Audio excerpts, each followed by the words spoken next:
Сайн байцгаана уу? Өглөө өдрийн мэнд. Part 5-аараа уулзаж байгаад баяртай байна. За тэгээд цуврал руугаа орцгоё. Зүүн зүгийн тулааны урлагт сүүдрийн шав гэдэг уламжлал аль эртнээс байсан. Тэд бол жинхэнэ залгамжлагчдад ямар нэгэн таагдашгүй зүйл тохиолдсон үед нууцаар бэлтгэгдсэн нөөц шавнар, өөрөөр хэлбэл тулааны урлагийн техник, уламжлал алдагдахгүй цааш үргэлжсээр байхыг баталгаажуулсан нууц хөзөр.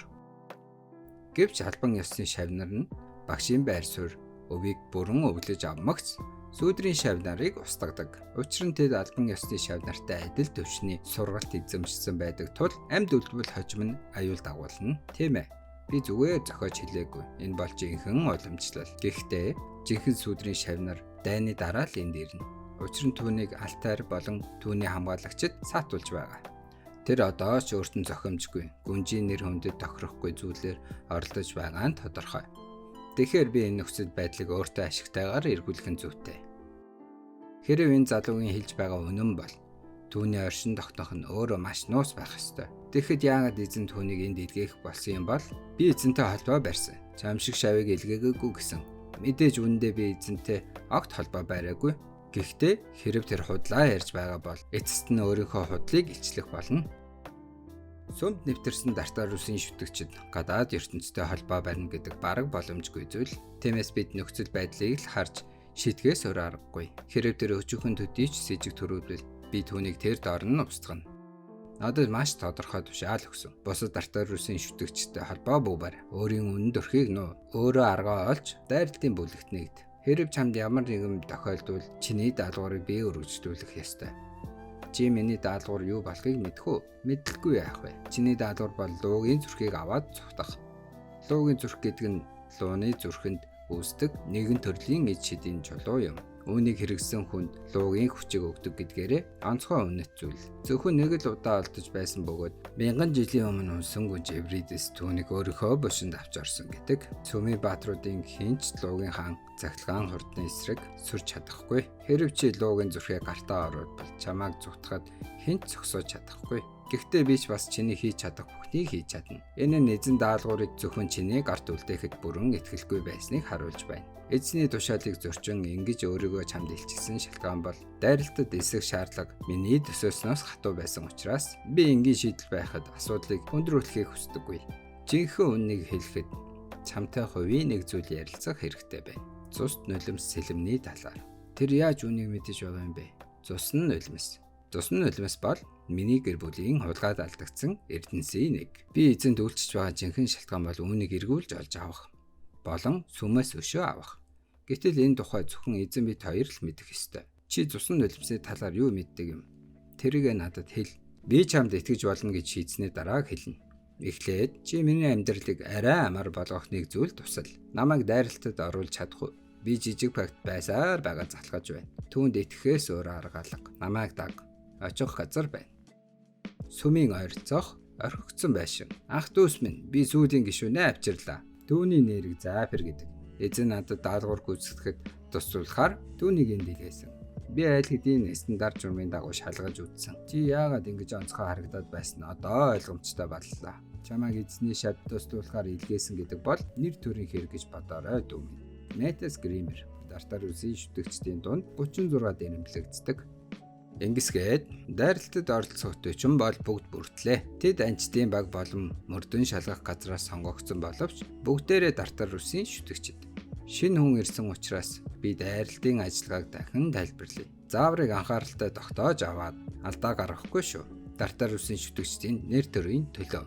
Тэд намайг дайралтад оруулж өгсөн бол би энэ боломжийг ашиглаад багийнхан дундах дартаар үсийн шүтгчдийн талаар урьдчилан илүү ихийг олж мэдье гэж бодсон юм. Гэтэл дайралтын бүх 40 гишүүн нь бүгд дартаар үсийн шүтгч байна гэж хэн санах билээ. Энэ бол арай дэндүү хэтэрсэн хэрэг. Эднэр бол сахааг шиг бусдыг дийлхийн тулд зэвсэг, адгуус, амтнд найдаж суудаг амтд биш. Эднэр бол жинхэнэ хүчрхэг дайчид. Даалгавар биелүүлэхийн төлөө нарийн бэлтгэгдсэн цэрэг. Энэ хэмжээний хүч чадалтай байж та нар яагаад заавал дартаар үсийг шүтээд байдаг юм бэ?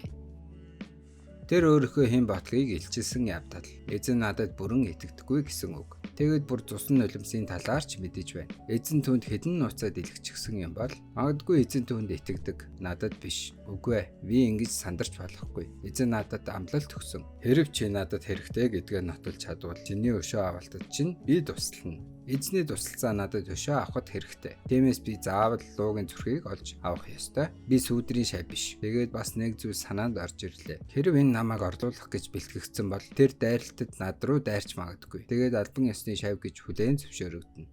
За одоо дайралтын төлөвлөгөө бүрэн болсон. Одоо та нарыг бүлгүүдэд хуваана. Нээдийн замыг нээж өгөх болон хамгаалах салгаа хэрэгтэй. Бас хөлөгт баатруудын ахлагч Люшиасыг устгах баг хэрэгтэй. Бид хоёрын даалгавар ижил учраас нэг бүлэгт хамт ажиллавал яасан юм бэ? Чамтай хамтран ажиллахыг дисэн ядан хүлээж байна. Хэрвээ энэ нөхөр миний гавья бүр амь насны араас явж байгаа бол би түүнд анхаарлаа төвлөрүүлэхийн тулд хажуудаа байлгасан дээр. Өмнөх амьдралдаа нээд өшөө авах хүсэлтээ сохорч буруу хүнд итгэснээс өөрийгөө устгасан. Тэр бол угийн үнэж төвчээртэй хүн. Дайснуудаа өршөөлгүйч холбоотнуудтай бол асар их тус балдаг. Хэрэг би нээдийг дартаж усын шүтгчийн оронд өөртөө итгүүлж чадвал ирээдүйд тулгарах зарим сорилтыг даван тулахад асар их тус болно. Мэдээж чамтай хамтран ажиллахыг дисэн ядан хүлээж байна. Өмнөх амьдралдаа би маш олон боломжит холбоо харилцааг алдаж байсан. Энэ бол тэдгэрийн эхнийх нь. Би үүнийг заавал хадгална. Чи дээдийн дээд тулааны урдгийг сурч намайг эндээс гарахад туслах уу? Эсвэл яг одоо энд өгөх үү? Энэ бол чиний сонголт. Намайг дэлхий дээрх хамгийн хүчрэг хүн болгосон хувь тавилангийн эхний эргэлт. Надад луугийн хаан тулааны урдгийг заасан багш. Нээд. Цөхөрсөн гүнж буш руу дайралт хийх багсын нэрсийг зарлалаа.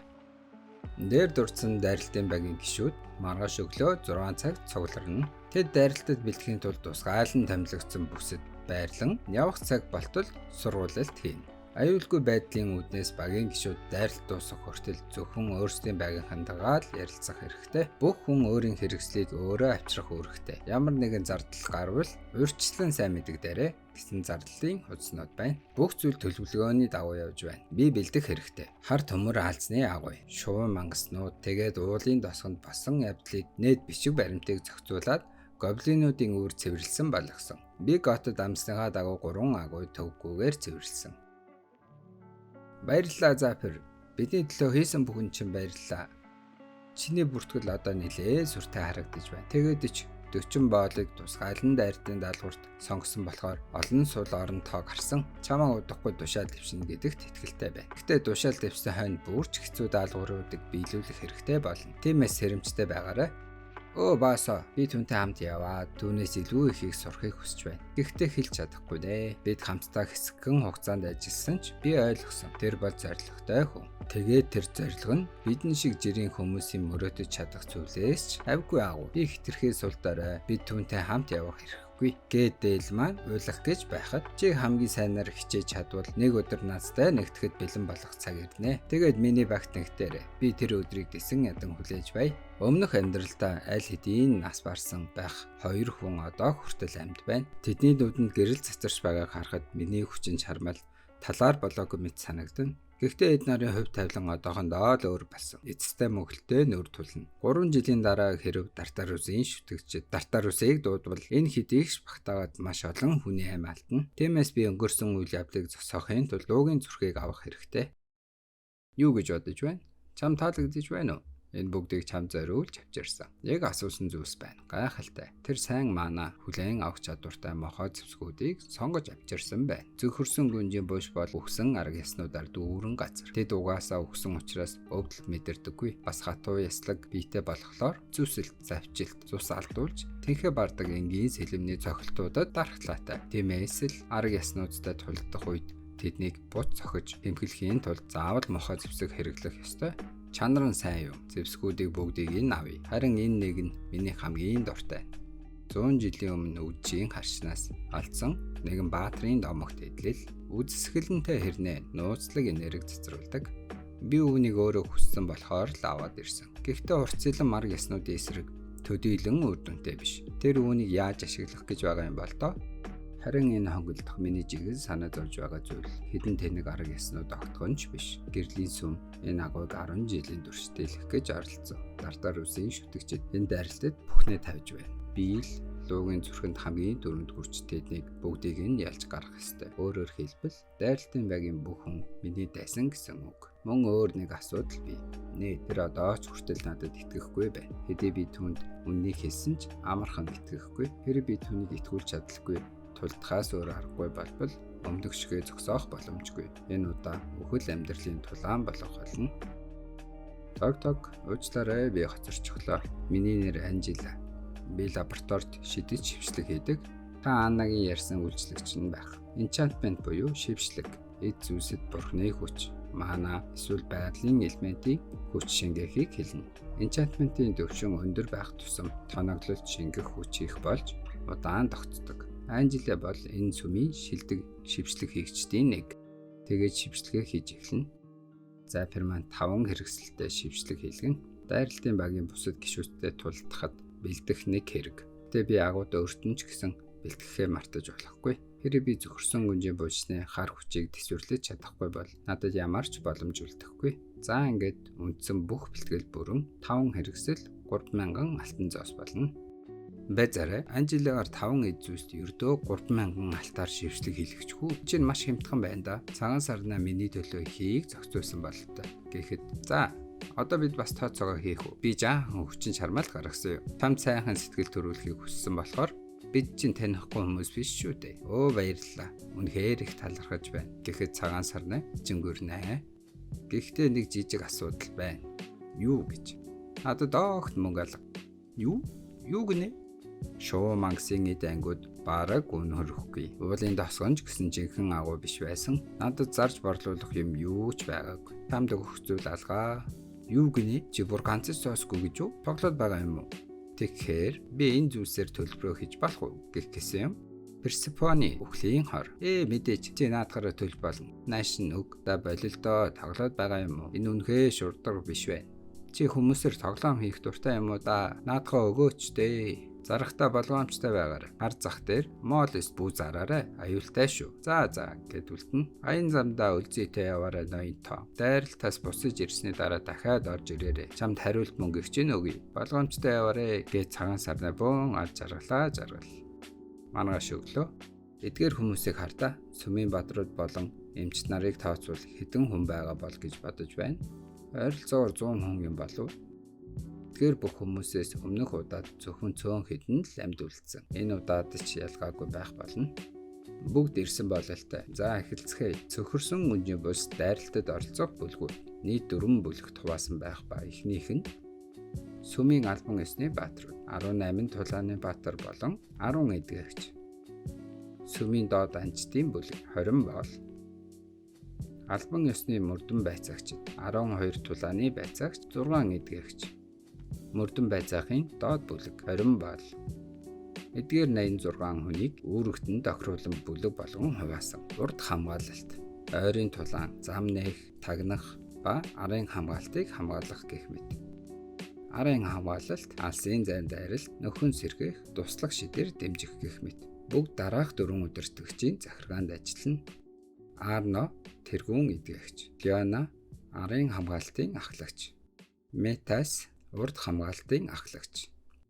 Тэгээд Люшес дайралтын багийн ахлагч. Стигма гэдэг нь бурхан хүмүүс дундаас онцлон харилдаг хүндээ өгдөг тэмдэг юм. Би дээрээ стигматай хүмүүсийг ариун нэгэн гэж нэрлэдэг. Тэд амьдралынхаа туршид бурхтаас их хэмжээний хүч авдаг. Харин нас барсныгаа дараа бурхтад үйлчилдэг тэнгэрийн ээлж болдог. Люшес бол 7 наснда стигмагаа хүлээн авсан гэрлийн ариун нэгэн. Хүмүүс ариун нэгнийг тэнгэрийн ээлж мэт үзэж асар их хүндэтгэл үзүүлдэг. Түүнийг биеэрээ үзэх нь өөрөө асар том нэр төрийн хэрэг. Тэр энгийн дайралтын гишүүдийн өмнө өөрийгөө ил гаргасан нь надад гайхмаар санагдлаа. Миний зөвгнөл та бүхэнд энэ жилийн дайралт бидний 10 жилийн турш үргэлжилсэн зөвхөрсөн гүнжийн буш эзлэх аянд эцэслэлт авчирна. Бид дэлхийн 8 хамгийн хүн цорилтын нэгийг даван туулна. Энэ дайралтад оролцож буй бүх хүний нэрс сүмийн түүхэнд үлдэнэ. Мөн энд байгаа боолууд эрх чөлөөгөө авна. Өнөөдрөөс эхлэн та бүхэн 2-7 хоногийн аимшиг сургалтад хамрагдана. Гэхдээ санаарай, энэ бүхэн нэр алдрын төлөө юм. Гэрлийн бурхан Ариа минь мөнхийн гэрлээрээ биднийг ивэ гэж шуугилдана. Тусгай сургалтын талбар. орилон уулын орой. Нэр алдраа хэний нэр алдрыг төлөө гэж. Хэрэв бид том хэмжээний нэгэн агуйн босыг ялж чадвал тодорхой хэмжээнд нэр хүнд авчрах нь гарцаагүй. Гэхдээ дайралт хийх жинхэнэ шалтгаан хүн төрөлхтний төлөөх баатарлаг, ариун зориг биш. Энэ бол цэвэр бизнес. Энэ бол өмнөх дайралтуудаас олдсон цөхөрсөн гүнжийн буш тэндэг чулууны хэлтэрхий. Та нар түүний хорт муу энерги дасгах ёстой. Үргэлж өөртөөгөө авч яв. Газар доорх агуйруу дайралт хийх зөвшөөрөл авахд маш их улс төр хот богдно.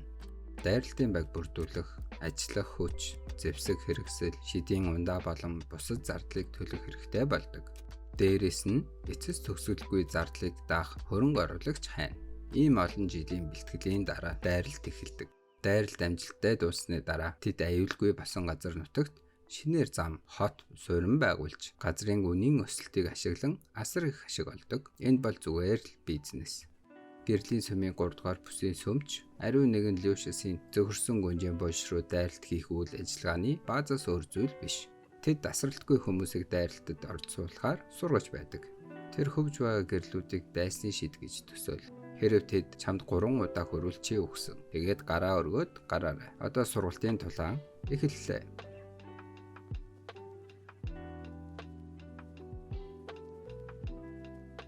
Ой, чи луугийн хаан тулааны урлагийг энд огт ашиглаж болохгүй шүү.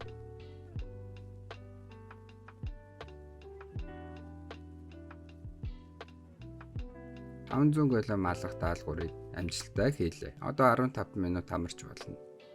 Тэд миний санаанд байснаас илүү сайн байна. Эдгээр болоод өмнөх дайралтад оролцсон хэдээс хавьгүй дээр юм. Ялангуяа тэр хоёр тулаанд үнэхээр сайн байгаа зогсоохгүй. Энэ удаа бид үнэхээр газар доорх агуйг ялж чадах юм шиг санагдаж байна. Гэрлийн бурхан Ария минь, хамгаалтынхан минь, би та бүхний шархыг бүрэн ангаж ядаргаагч нь байхгүй болголоо. Эдгээгч бид нар энд байгаа учраас дараагийн 2-7 хоног бүтэн сар шиг үр дүнтэй байх болно. Одоо сургалтаа өргөжлүүлье. За тэгээд бэлтгэл дуусаж сүүлийн орой. Өнөөдрөөр та бүхний бэлтгэлийн хугацаа дууслаа. Хинч хасагдаагүй би ихэд баяртай байна. Маргаашнаас та бүхэн агуйн зүг хүнд аянд гарна. Тиймээс сэтгэл ханатлаа идэж уугаарай. Сайн амарч ав. Та бүгд чөлөөлөгдлөө. Тийм ээ, захирагчаа баярлалаа. Чи өнөөдөр бас идэхгүй гэж үү? Энэ бүх хугацаанд баг юу ч идсэнгүй. Өнөөдөр хоол гайгүй байна шүү дээ. Бэлтгэлийн маа сүүлийн өдөр болохоор надад хэрэгтэй хэмжээгээр л идсэн. Би хурдан хөдөлж чадахын тулд жингээ хянах ёстой. Тэгвэл би ч бас идэхгүй. Чи бүтлгүүтвэл даалгаврыг би гүйцэх болно шүү дээ. Чи дахиад л намайг төрүүлж давна гэж бодоод байна уу? Авшир, би өөрсөлдөх гээгүй. Би нэг дайжгүй юм авчирсан. Илүү хурдан болно. Чи миний талаар хэр ихийг мэддэг юм бэ? Эхэндээ би чамайг миний оронд орж намайг зайлуулах гэж оролдож байна гэж бодсон. Харин бэлтгэлийн явцад би чамд намайг хорлох бодол байхгүйг ойлгосон. Тэгэх тусам бүр ойлгомжгүй санагдах боллоо. Чи миний юу хүсэж байгааг бас нууцуудыг минь мэднэ. Чиний оронд байсан бол ихэнх хүн дараагийн алхамдаа тэр мэдээллээ ашиглаж намайг ямар нэгэн зүйлээр шантажлах байсан. Чамд итгэж болох эсгээ шийдэхээр хэлнэ гинүү? Би ойлгохгүй байна. Тэр чинь юу гэсэн үг юм бэ? Чи яг юу хүсэж байна? Тэр өөрчлөгдсөн байна. Эхэндээ намайг алхаж ч бэлэн байсан. Гэвч сүүлийн 2-7 хоног хамт байсан болохоор бодлоо өөрчилсөн бололтой. Чи буруу асуулт асууж байна. Чиний асуух ёстой зүйл бол цусны нулимс хаана байгаа? Хэний гарт байгааг асуух. Би чамд хэлээд өгье. Одоо тэр ил гэж шивнэж хэлнэ. Юу гинэ? Гэт энэ цуврал маань дуусахгүй. Нийт хүмүн. Энэ бол цусны нулимс гэдэг шидэт сэлэм. Барон Стайр гэр бүлийн үеэс үед уламжлагдсан ирсэн үнэт өв. Бидний өвөг дээдэс элсэн цөлжөтгөрүүдийг дарж байж энэ эрдэсийг олж авсан юм. Тэр сэлмийг хаанд өргөсөн ч хаан бидний гэр бүл барон цол хүртээж цусны нулимсыг үеэс үед сахин хамгаалж явахыг тушаасан. Нэг өдөр хүмүн чи надаас Барон Стайрын цолыг өвлөнө. Энэ эрхэм бүргийгч бас өвлөн авах ёстой. Чи энэ сэлмийг барихад зохистой агуй баатар болж чадна гэдэгт итгэж байна. Ойлгов уу? Тийм ээ аваа. Олдин миний сэлмийг буцаагаад өг. Би зөвхөн гэр орон баарын цолол барьцаалж зээл авсан. Энд чинь тохиролцоонд байгаагүй шүү дээ. Цусны нулимсыг чи авч болохгүй. Буцааж өг. Сангвартан Олдин сүмд ийм амир зохимжгүй. Чи энэ дүүрч байна. Леонард. Цусны нулимс чинь танаа гэр бүлийн өмч биш. Энэ бол Барон Стайрынх. Харин чи зээл авахдаа язгууртны цолоо өөрөө өгсөн. Тийм учраас тэр сэлмэнд дахин гар хүрэх эрхгүй болсон.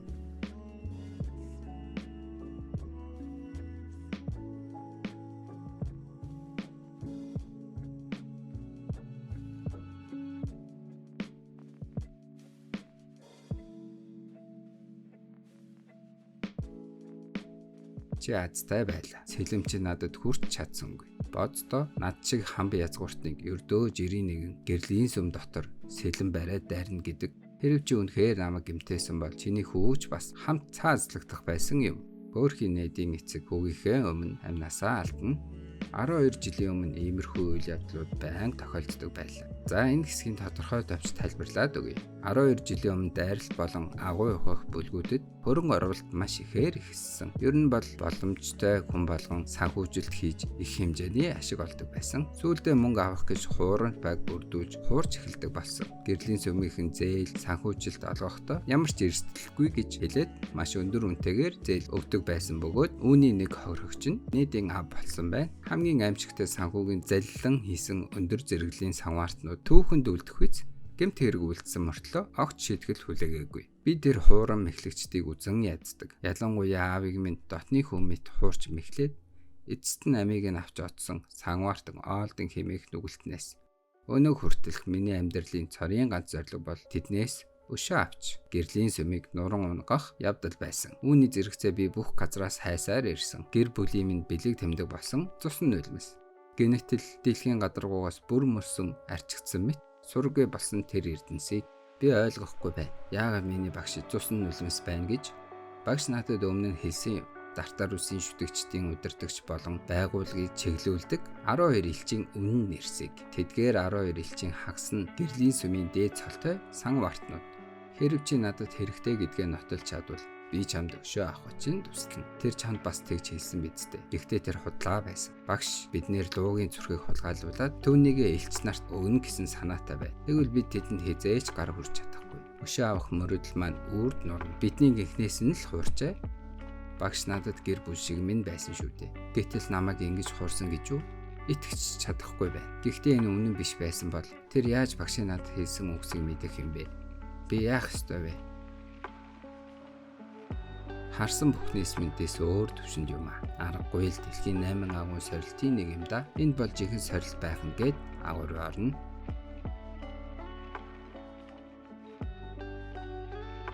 Би та бүхэнд өмнө нь хэлсэн. Манай багийн аав 10 жилийн турш ялах гэж оролцсон. Хан дээр харагдаж буй ариун тэмдэгнүүдийг харж байна уу? Тэр нь энэ давхрыг цэвэрлсэн гэсэн үг. Энэ агуу нийт 9 давхартай. Өмнөх дайчид 7 дугаар давхар хүртэл цэвэрлэж чадсан. Бид 8 дугаар давхрын хамгаалагчийг ялсан. Гэхдээ доод давхруудын муу ярийн энерги ил гарч ирээд мангасууд тасралтгүй төрсөөр байгаа. Тулаанд бэлт урд хамгаалтынхан 3 дугаар байрлал ав. За эхэлцгээе. Энэ мөчөд гэрлийн сүм Люшиасийн дайралтад явсан хойгуур төв гэрлийн сүмийн бааtruуд болон хам бэржээ мөн Тартар үсийн шүтэгч. Ирсэн баярлалаа. Манай дайчдын ихэнх нь дайралтад явчихсан болохоор жаахан хүнд байдалд орсон. Та бидэнд сүмийг хамгаалахад зэргүүдээ өгч тусалж байгаа чинь их талархаж байна. Гэрлийн сүмийн 3 дугаар харьяа хам Альфонсо Жорнити Люшиасийн авгах. Зүгээр дээ. Ийм цаг үед бид бие биедээ туслах ёстой шүү дээ. Гэрлийн сүмийн тэргүүн санвартан Олдын Ласкер. За нэрхэн бол нэлээд өндөр байр суурьтай хүн аль талдаа агуугаас гарч ирэх мөчийг хүлээж байгаа мэт. За тэгээд дараагийн ангид нэлээд гоё зүйлс болох болохоор төвчээртэй хүлээж байгаарай. See ya.